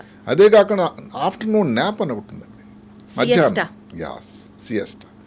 అది కానీ ఒక 20 నిమిషాలు. మళ్ళీ దాంట్లో ఏమిటి, నిద్ర మంచం పడుపు మీద పడుకోకూడదు, కూర్చొని. అది 2:30-3 నుంచి మధ్యాహ్నం. అదేం లెక్క సార్? అదంతే. ఎందుకంటే మరి దీని మీద పడుకున్నారనుకోండి, ఇంకా మరి లేవరు మీరు. 20 నిమిషాల తర్వాత ఎక్కువ గంట సేపు పడుకున్నారనుకోండి, ఈరోజు బాగుంది అనుకోని, మరి రాత్రి నిద్ర ఎలా వస్తుందండి? అంటే మధ్యాహ్నం పూట నాప్ 20 to 30 minutes ఉండాలంతే. శాస్త్రం మీద దానినే యాప్ అంటారు. అది చిన్న ఈ నిద్ర అనమాట, కళ్ళు మూసుకొని అలా పడుకోవడం, జస్ట్ ఒక చిన్న రెస్ట్ లాగా అంతే. అదే కాకుండా ఇంకా రిలాక్సేషన్ ప్లేస్ ఏదైతే ఈ స్పా అని మన ఇప్పుడు వచ్చింది ఈ మధ్యన, హైదరాబాద్లో కూడా చాలా చోట్ల ఉన్నాయి. వాటిని ఫిన్లాండ్లో ఒకటి, ఏది హ్యాపీయెస్ట్ కంట్రీ ప్రపంచంలో ఏది తెలిసిన? ఫిన్లాండ్. బిందాస్ ఉంటారు వాళ్ళు. అంటే గత 7 సంవత్సరాల నుంచి ఆ దేశాన్ని కొట్టగలిగిన దేశం ఇంతవరకు లేదు. అమెరికా లేదు, సింగపూరు లేదు. అక్కడ ఏమిటంటే వీళ్ళందరూ ఇదే హ్యాపీ. ఎవరో చెప్పారు నాకు, ఇంక అక్కడ ఆ మధ్యన వెళ్ళి ఫిన్లాండ్ దర్శించిన వాళ్ళు, ఒక వస్తువే పోయిందనుకోండి ఎక్కడో పార్క్లో, మీరు నమ్ముతారట, ఎవరో వెతుకుని వచ్చి మీకు ఇస్తారట. అంత మంచి వాళ్ళు ఉంటారు అక్కడ. మంచి వాళ్ళు ఉన్నారు అక్కడ. అంటే అది ఆ దొంగిలింపడం అనేది చేయటం అలాంటి లేని అలవాట్లు ఆ దేశం తాలూకా భౌగోళిక పరిస్థితి అది. అందులో ఒక ముఖ్యమైన మాట సౌనా, అంటే టెంపరేచరు వెట్ టెంపరేచర్ని రెగ్యులేట్ చేసేటువంటి ఒక దాంట్లోకి ఈ యంగ్స్టర్స్ వీళ్ళందరూ సౌనాకి వెళ్తారట. దానివల్ల పూర్తిగా రిలాక్స్ అయిపోతారు. సరే, సౌనా అన్నది ఇక్కడ లేకపోయినా కానీ స్పా కల్చర్ నెమ్మదిగా అదే వచ్చింది. సోనా బాత్ అంటూ ఉంటారు కదా సౌనా సార్. బాత్ అంటే అదే అక్కడ ఫిన్లాండ్లో ఆరిజిన్ అయింది. దానికి ఒక మంచి మ్యూజికల్ ఇన్స్ట్రుమెంట్ నేర్చుకోండి. మీరేదో సంగీత విద్వాంసులు లేకపోతే ఏదో ఇది ఇవ్వడానికి, ఏదో కచేరీ ఇవ్వడానికి కాదు. అది మీ మెదడుకు సానపడుతుంది. పజిల్స్ ఏమన్నా చేస్తూ ఉండండి. ఎక్కువ రీడింగ్ చేయండి. మొబైల్ తగ్గించండి, చదువుకోండి. ఆ అలవాటు రీడింగ్ హ్యాబిట్ మొదలు పెట్టండి. మళ్ళీ స్ట్రెస్ అన్నది తీసేయండి. అందుకనే ఇప్పుడు అందరికన్నా నేనేదో అంటాను, షుగర్ తక్కువ, yes, less sugar, salt less, stress less. అట్లా ఇప్పుడు ఇన్ని అసలు చెప్పొచ్చు మనకు కావాలంటే. ఎక్సర్సైజ్, స్పోర్ట్స్, ఎస్, ఇవన్నీ చేస్తూ రిలాక్సేషన్ వస్తుంది కదా. సార్ నేను correct me if I'm wrong, మీరు డాక్టరు, ఎస్పెషలీ న్యూరో సర్జన్ కాబట్టి అడుగుతున్నాను సార్ ఈ పాయింట్. బుక్స్ చదవమంటున్నారు మీరు, బట్ చాలామందికి ఫోన్ చూస్తున్నాం అనుకోండి సార్, ఇట్లా స్క్రోల్ చేస్తూ చేస్తూ చేస్తూ ఉంటే ఆర్టిఫిషియల్ ఇంటెలిజెన్స్ వచ్చిన తర్వాత, సే ఫర్ ఎగ్జాంపుల్ మనకి ఏదో ఒక సబ్జెక్ట్ నచ్చింది, మనం లైక్ చేసాము, షేర్ చేసాము. Because of the artificial intelligence మనం ఏ టాపిక్ అయితే చూసి హ్యాపీ ఫీల్ అవుతున్నామో అవే వస్తూ ఉంటాయి మనకి ఫోన్లో కూడా. ఓకే, అవి చూస్తూ ఉండడం వల్ల ఇన్స్టెంట్గా మనకి తెలియని ఒక ప్లెజర్, ఒక తెలియని గ్రాటిఫికేషన్ వచ్చేస్తూ ఉంటుంది. అంటే మనం హ్యాపీ ఫీల్ అయిపోతున్నాం. మీరు ఇందాక చూస్ హ్యాపీ ప్లేస్ అన్నప్పుడు నాకు ఫోన్ చూస్తే హ్యాపీనెస్ వస్తుంది సార్. నాకే కాదు, here I represent the society. ఇక్కడ ఇష్యూ వల్ల ఏమిటంటే ప్రతి ఏదైనా సాధనానికి కూడా దాని మంచి ఉంటుంది. ఒకటి ఆస్పెక్ట్ అది. రెండో ఆస్పెక్ట్ ఏమిటి, దానివల్ల మీ ఇద్దరికి చేటు అవుతూ ఉంటుంది. అదే కాకుండా ఎవరితో మీరు కలవరు. మీరు ఆ కూపస్థ మండపంలాగా ఫోను అక్కడే కూర్చుంటారు. ఆ ఇన్స్టెంట్ గ్రాటిఫికేషన్లో ఎడిక్షన్ ఉందంటున్నారా? అది ఎడిక్షన్. అది దీనివల్ల కూడా ఏమిటంటే అది లిమిట్గా మీరు చేయగలిగితే ఓకే, దానివల్ల కూడా దాని ఉపయోగం ఉంటుంది. సో ఒక రకమైన రిలాక్సేషన్. ఇప్పుడు రిలాక్సేషన్ అనేది మీకు ఏది రిలాక్సేషన్, ఇంకొకరికి ఏది రిలాక్సేషన్ వేరే వేరే ఉండొచ్చు. Got it. అది ఒక పద్ధతి. సో 5 అయిపోయినాయి. ఇంకా 6వది ఏమిటంటే సెన్స్ ఆఫ్ పర్పస్. ఇందాక మనం చెప్పుకున్నాం, sense of purpose in life. Yes, ఎవరికైనా తోడి వాళ్ళకి సాయం చేయాలి. అసలు నేను ఎందుకు ఈ న్యూరో సర్జన్ అయ్యాను, లేకపోతే ఇంకేదన్నా ఎందుకు చేశాను, ఎంతమందికి ఏం చేయాలి, ఇంకెన్నాళ్ళు చేస్తే దాని సంతోషం, ఆర్థికంగా మనకు వచ్చినటువంటి ఉపయోగం కన్నా ఆ సంతోషం మనసులో నిండుగా ఉండడం వల్ల ఆయు ప్రమాణాలు పెరగడానికి అవకాశం ఉంటుంది. సరే, చాలా మాట్లాడడం, చెప్పండి. What is the purpose of your life sir? మీరు మీ sense of purpose of life ఏంటి సార్? అదే, నేను న్యూరో సర్జన్గా ఎందుకంటే నేను ఏ రోజు డాక్టర్ అవుతాను అనుకోలేదు. ఓకే, ఎక్కడో చిన్న మారుమూరు గ్రామంలో పుట్టిన నాకు అది చుట్టుపక్కల వాళ్ళని డాక్టర్ చదివితే ప్రజలకు సేవ చేయొచ్చు, దానివల్ల ఎంతోమందికి ఆరోగ్యం ప్రమాణాలు ఇవ్వడానికి మీకు అవకాశం ఉంటుందని ఎక్కడో చదివాను, విన్నాను. అప్పటి నుంచి నాకు ఎంతో ఉత్సుకత. ఆ తర్వాత న్యూరో సర్జన్ అన్నది నేను ఆరోగ్య రంగంలోనికి డాక్టర్గా అడుగుపెట్టిన మొట్టమొదటి డిపార్ట్మెంట్ న్యూరో సర్జరీ. అక్కడ ఒక మహానుభావుడు ఉండేవాడు. ఆయన దగ్గర న్యూరో సర్జరీ ఎంత సీరియస్గా ఉన్న పేషెంట్లు కానీ మనం సరైన వైద్యం సక్రమంగా సరైన రీతిలో చేయగలిగితే వాళ్ళ తాలూకా రికవరీ ఎంత బాగుంటుందంటే అసలు మ్యాజికల్గా అనమాట. సో నేను కూడా న్యూరో సర్జన్ ఇంతమందికి చేయగలిగితే ఎంత బాగుంటుందో. సీరియస్ యాక్సిడెంట్ అయింది, ఒక బ్రెయిన్లో ట్యూమర్ వచ్చింది, బ్రెయిన్లో యాప్సిస్ వచ్చింది, చిన్నపిల్లలు పుట్టినప్పటి నుంచి 2 కాళ్ళు కదచ్చలేదు, బ్రెయిన్లో వాటర్ పెరిగింది, ఇలాంటివి ఎన్నో అంశాలు ఉన్నాయి. ఏదన్నా చేయగలిగి వాళ్ళ తర్వాత ఇప్పుడు మటుకు నేను 42 సంవత్సరాల నుంచి న్యూరో సర్జరీ ఎక్స్పీరియన్స్. హైదరాబాద్ నగరంలో 37. ఇప్పుడు 30 సంవత్సరాల క్రితం నేను ఆపరేట్ చేసిన పేషెంట్ వచ్చి, సార్ మీరు నాకు ఆపరేట్ చేశారు, నా భార్య నా పిల్లలను చూపిస్తుంటే ఎంత సంతోషం, దానికి ఎన్ని కోట్లు వస్తే దానికి సరిపోతుంది చెప్పండి. సో ఇది సెన్స్ ఆఫ్ పర్పస్ అంటే. ఇప్పుడు ఒకళ్ళు వక్త లేకపోతే పొలిటీషియన్ ఏదైనా ఏ రంగంలోనే సాయం చేయొచ్చు సేవ. ఆ సెన్స్ ఆఫ్ పర్పస్ ఉండాలి. So sense of purpose in life అంటే బేసికల్గా 10 మందికి ఉపయోగపడి హెల్ప్ అయ్యే యాక్టివిటీ చేయడాన్ని sense of purpose in life అంటారు. Got it sir. తర్వాత ఇంకోటి Last theory. లాస్ట్ది భగవంతుడి దర్శనం. దానివల్ల అందరిని కలిసిమెలిసినట్టు అవుతుంది. రోజు ఏదైతే ఆ దేవుడు ఇచ్చారో ప్రసాదించాడో అయ్యా నీకు అది గ్రాటిట్యూడ్ కింద 4 సార్లు వెళ్ళి నమస్కారం చేయడం. తిరుమలలో 1,00,000 కొలది భక్తులు సరే ఎక్కడ బెత్లెహేం వెళ్తారు, ఇంకో దగ్గర మక్కా వెళ్తారు.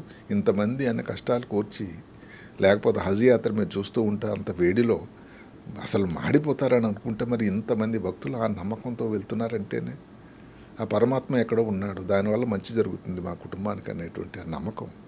మరి ముస్లిం సోదరులు నమాజ్ 5 సార్లు చేయడం, ఇంకా ఎక్కువ సార్లు చేయడం దీంట్లో. అదే కాకుండా శనివారం ఉపవాసాలు ఇవన్నీ కూడా ఇందాక ఏదైతే మనం చెప్పుకున్నామో సేమ్ అవన్నిటికీ ఒక నాంది ప్రస్తావన ఇవన్నీ కూడా. అందువల్ల ఏమిటంటే నేను చెప్పేది భారత ప్రభుత్వం ఏంటంటే దీనికి కొన్ని సౌకర్యాలు ఏదైతే ఉదాహరణకి ఇప్పుడు ఓల్డ్ పీపుల్కి జెరియాట్రిక్ వార్డ్స్ అని వచ్చాయి. ఏంటి సార్ అది? జెరియాట్రిక్ హాస్పిటల్ అంటే 60 పైబడి ఉండే వృద్ధుల కోసం వాళ్ళ తాలూకు ఆరోగ్య పరిస్థితి జెరియాట్రిక్ వార్డ్. ఓకే. అలాగే మన నిమ్స్లోని కూడా ఉంది. ఫస్ట్ హాస్పిటల్ అనేది రికార్డ్ వచ్చింది ఏమిటంటే భారతదేశంలో ఎయిమ్స్లో స్టార్ట్ చేశారు ఈ కొత్త ప్రభుత్వంలో. ఆ ఏజ్ గ్రూప్ వాళ్ళకు ఉండేటువంటి ఇబ్బందులను దృష్టిలో పెట్టుకుని చేసినటువంటి ఒక విభాగం. చిన్నపిల్లలకి ఎలాగైతే పిడియాట్రిక్స్ అంటారు, జెరియాట్రిక్స్ అంటే పెద్దవాళ్ళ కోసం. సో అలాంటి వాళ్ళని దృష్టిలో పెట్టుకుని కొన్ని కార్యక్రమాలు చేయాలి. ఇప్పుడు తల్లిదండ్రులు ఏకాక అయిపోవడం వల్ల ఇందాక చెప్పుకున్నాం లోన్లీనెస్ వల్ల వాళ్ళకి ఇబ్బంది వస్తూ ఉంది. అందువల్ల దగ్గర వాళ్ళ పిల్లలు ఇందాక ఏదైతే సింగపూర్ గవర్నమెంట్ ఇన్సెంటివ్ ఏదైతే ఇస్తున్నారో వాళ్ళ తల్లిదండ్రుల దగ్గరికి కానీ వాళ్ళ ఇల్లు కానీ తీసుకునేటట్టయితే 40,000 సింగపూర్ డాలర్స్ దూరం వెళ్ళిపోతే తగ్గిపోతుంది సుమా. సో ఇవన్నీ కొన్ని ఇన్సెంటివ్ ఇలాంటి క్రియేట్ చేయాలి.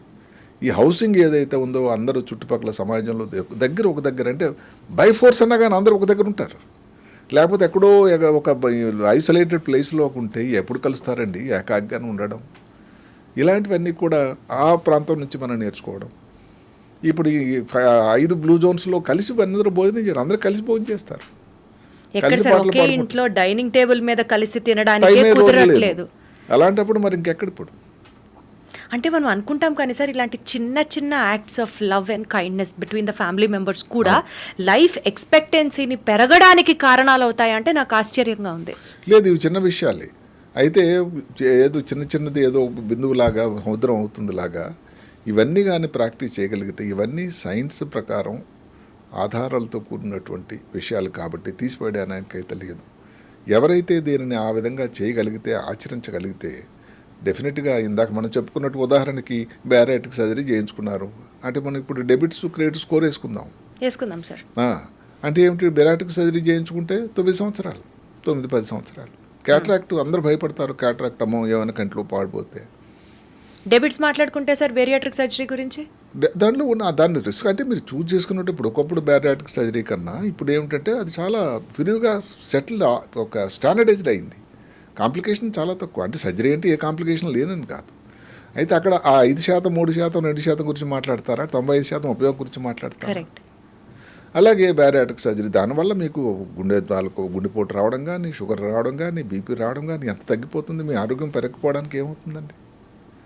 అదే మీరు కదలికితే ఇది అయిపోతుంది కదా, మీకు హిప్ పని చేయట్లేదు, అక్కడ ఇన్ఫెక్షన్ ఏదో వచ్చింది, డాక్టర్ గారు సర్జరీ చెప్పినా చేయించుకోవట్లేదు, 10 సంవత్సరాలు మీకు లాస్ అయిపోయినట్టేగా. కాలు మీకు ఇన్ఫెక్షన్ వచ్చింది, చూద్దాం దానికి మీరే వైద్యం చేసుకుంటుంటే 15 సంవత్సరాలు లాస్ అయిందిగా. నీ జాయింట్ ఆపరేషన్ ఇప్పుడు ఎన్ని జరుగుతున్నాయంటే రోజుకి 100 జరుగుతున్నాయి హైదరాబాద్లోనే. ఎందుకు అన్నట్టు దానివల్ల కదలిక ఉంటుంది. ఎందుకంటే నొప్పి వల్ల అలాగ కూర్చుని ఉండిపోవడం అయిపోయింది. దాని తోడు ఈ టీవీ వచ్చిన తర్వాత చూడడము, ఇంకా బొబ్బకాయం రాకేమవుతుంది, ఇంకా జాయింట్లు ఇంకా స్టిఫ్ అయిపోతాయి. ఇంకా ఈ చెప్పినటువంటి దాని తాలూకు వచ్చిన ఇబ్బందులన్నీ కూడా పెరుగుతూ ఉంటాయి. ముందు చెప్పినటువంటి లైఫ్ స్టైల్ డిజీజ్ ఏమిటవి, షుగర్, బీపీ, ఊబకాయం, హార్ట్ అటాక్, ఇవన్నీ కూడా ఇప్పుడు యాక్టివ్గా మీరు ఉండేసరికి అలా రావడానికి అవకాశం ఎక్కడ ఉందండి. ఎవరైతే యాక్టివ్గా ఉండగలిగితే ఉదయం నుంచి సాయంకాలం వరకు ఏదో పని కావాలని ఏదో రన్నింగ్ రేసు లేకపోతే ప్లే గ్రౌండ్లో ఫుట్బాల్ ఆడమని కాదు 70 అప్పుడు యాక్టివ్గా ఉండేసరికి ఇవన్నీ ఇబ్బందులు కానీ తగ్గిపోతాయి కదండి. సరే, ఇప్పుడు మార్కెట్లో ఏదో ఏజ్ రీడిఫైనింగ్ మెడిసిన్స్ అని చెప్పి, దాని తర్వాత ఏజ్ రివర్సింగ్ టెక్నిక్స్ అని చెప్పి, దానికోసం మందులు అని చెప్పి ఇట్లా బోల్డ్ సోషల్ మీడియాలో ట్రెండ్ అవుతున్నాయి, మందులు వచ్చాయి. ఎందుకంటే ఆర్థిక ప్రమాణాలు పెరుగు నుంచి భారతదేశంలో కానీ అమెరికాలో కానీ ఏమిటంటే ఇంకా ఎక్కువ బతికి ఉండాలి అనేటువంటి ఒక ఆశ ప్రజల్లో ఎక్కువ వచ్చింది. మీరు నమ్మండి, సోషల్ మీడియాలో ఏదో ఒక అంశం ఎవరో వ్యక్తి ఒక కొత్త డైట్ రాశాడు, 5 P's అవాయిడ్ చేయమని, వాళ్ళకి టాంగో అని ఆయన ఇటాలియన్ బేసికల్లీ. ఆయన వచ్చి అమెరికాలో సెటిల్ అయ్యాడు. ఆ తర్వాత ఆ మధ్య నాకు వెళ్ళి చూసేసరికి ఇటలీలో ఎవరైతే సన్నంగా చక్కగా ఉండేటువంటి వ్యక్తులు దొడ్డ అయిపోయి ఒబేసిటీ వచ్చిందట. అప్పుడు ఆలోచిస్తే పిజ్జాలు తినొద్దన్నాడు. నమ్మండి, ఇంకా పిజ్జా అసలు ఆరిజిన్ ఎక్కడ వచ్చింది? ఆస్ట్రేలియాలో, ఇక్కడే ఇటలీలోనే. సో అలాగా 5 P'లు చెప్పాడు. 5 P's ఆర్ పాయిజన్ అన్నాడు. అంటే అది ట్రెండింగ్ ఇప్పుడు అలాగైపోయిందని. అంటే ఏమిటి, ఎక్కువ హ్యాపీగా ఉండడానికి 5 P's. ఒకటి అన్నాడు పిజ్జా, రెండోది పాస్తా, మూడోది పొటాటో, భారతీయులకు చాలా ప్రియమైంది, విన్నారు కదా. అలాగే 4వది అక్కడ ఒక బ్రెడ్ దొరుకుతుందట, ఆ బ్రెడ్ వాడకూడదని చెప్పారు. పీటా బ్రెడ్ అది ఇటలీలో. లాస్ట్ది ఏమిటంటే విచిత్రంగా అనిపిస్తూ ఉంటుంది, ప్రోటీన్ తినకూడదా అని ఆయన చెప్తాడు. అదే కదా నేను చెప్పేది. ఏంటంటే వాళ్ళు చెప్పింది వేదం లేకపోతే భగవద్గీత కన్నా మంచి తీసుకుంటే తప్పులేదు. మంచి మనం తీసుకుందాం. ఉదాహరణకి ఇప్పుడు పొటాటో అనుకోండి, దాంట్లో కార్బోహైడ్రేట్స్ వద్దు. పిజ్జా అన్నది డెఫినెట్గా అంత మంచిది కాదు. పాస్తా డెఫినెట్లీ తప్పు. వైట్ బ్రెడ్ అది వైట్ బ్రెడ్ అయితే అన్ని దగ్గర అన్ని పరిశోధనలు కూడా వైట్ బ్రెడ్ బ్రౌన్ బ్రెడ్ కంటే ఎక్కువ హేతువాదం అండి. బేసికల్లీ ఇవన్నీ రిఫైన్డ్ షుగర్స్ తోనే చేసినవి, రిఫైన్డ్ మైదా, వీట్ ఫ్లవర్. అందువల్ల అవి అవాయిడ్ చేయమని. సరే, ప్రోటీన్ గురించి ఆయన చెప్పాడు, అది అందులో మనం 5 నుంచి 4 కుదిద్దాం, అది వేరే సంగతి. మొత్తం మీద నేను ముందు నుంచి చెప్పిందల్లా ప్రతిదీ ఎవరో చెప్పింది మనం దీనిలోకి పరిగణలోకి తీసుకోకుండా మనం ఉన్న ఉనికిలో, మనం ఉన్న పరిస్థితుల్లో, భౌగోళిక పరిస్థితుల్లో, అవైలబిలిటీలో ఏది మంచి అని తీసుకున్నట్టయితే భారతదేశంలో కూడా ఏదైతే సంఖ్య ప్రస్తుతానికి ఏది ఎక్స్పెక్టేషన్ ఏమిటండి, ఇప్పుడు ఉన్నది టోటల్గా భారతదేశంలో సెంటినేరియన్స్ అంటే 100 సంవత్సరాలు పైబడి ఉన్న వాళ్ళు 2.5%, 5 లక్షలు అంటే 2.5 లక్షలు ఉన్నారు. 2050కి ఈ సంఖ్య 6 లక్షలు అవుతుందట. అంటే ఇంకెక్కువ సంవత్సరాలు గడవాలంటే ప్రభుత్వం నుంచి, వ్యక్తుల నుంచి, కుటుంబాల నుంచి, ఎందుకంటే అమెరికా నుంచి ఫోన్ల వల్ల కాదు కదండి కూడా ఉండడం చేయటం అన్నది. మరి ఎంత తేడా వచ్చింది చెప్పండి ఎక్కడ మీరు సింగపూర్లో. ఇవి కానీ ఏదైతే పాత సాంప్రదాయం ఏదైతే కమాండ్ ఫ్యామిలీస్, మనవళ్ళు మనవరాళ్ళు, మళ్ళీ సీతారామయ్య గారి సినిమారాళ్ళు అయితే మరి కష్టం కదండి మనవరాళ్ళలాగా. అందువల్ల ఇది ఎవరిని కించపరచడానికి కానీ ఒకవేళ ఒక వ్యక్తి నేను 100 సంవత్సరాలు ఉండాలి, ఆరోగ్యవంతంగా ఉండాలి, మళ్ళీ ఏదో దానికి ఎవరో మహానుభావుడు ఏది బెంజమిన్ కెండిల్ అని ఒక కెనడియన్ సైకాట్రిస్ట్ చెప్పాడు, longevity is useless if you are on the bed for long. Absolutely true sir. Use ఏంటండి? కరెక్ట్. అందుకనే మనం అది పెట్టి ఆరోగ్యవంతమైనటువంటి 100 సంవత్సరాలు అది చేయాలంటే కొంత ప్రయత్నం అయితే అందరి తరపు నుంచి తోతంగా కావాల్సి ఉంటుంది. అది పెద్ద కష్టమైనటువంటిది, ఖర్చుతో కూడుకున్నది పెద్ద కానే కాదు. ఇది చేయటం అన్నది అసాధ్యం అని అనుకోకుండా చేయగలిగితే అందరూ కూడా 100 సంవత్సరాలు బతికి ఈ దేశంలో ఇంకా దేశం ప్రగతికి ఎంతోమంది బాగవుతూ ఉంటారు. Wonderful sir, very well said sir. So ఇందాక సార్తో డిస్కస్ చేసేటప్పుడు ఫస్ట్ వచ్చిన పేరు జాన్సన్ గారు. ఇప్పుడు ఆయన ఖర్చు పెడుతున్నట్లుగా 16 కోట్లు ఖర్చు పెట్టి మరి యాన్యువల్గా అంత మెయింటెనెన్స్ చేయించుకుంటూ 100 సంవత్సరాలు బతకడం ప్రాబబుల్లీ అందరికీ కష్టం అవ్వచ్చు గాక, అందరికీ కుదరకపోవచ్చు గాక, కానీ చాలా సింప్లిఫైడ్గా సప్తపది ఆఫ్ లైఫ్ రంగనాథ్ గారు షేర్ చేసినట్లుగా 7 sutras for 100 year life span ఏదైతే సార్ ఒకసారి రివైజ్ చేసుకుందాం. Eat right, treat your body right, exercise well, choose your happy place, active. So third one is exercise, stay active, relax. Fourth one is relax, choose your happy place, sense of purpose in life, and trust the Almighty. ఈ 7 సూత్రాలని గనక మీరు follow అయితే ఇవి చాలా simple అండి. 100 సంవత్సరాలు మనం కూడా చిరంజీవులుగా హ్యాపీగా బతకచ్చు అన్నది నాకు నమ్మకం.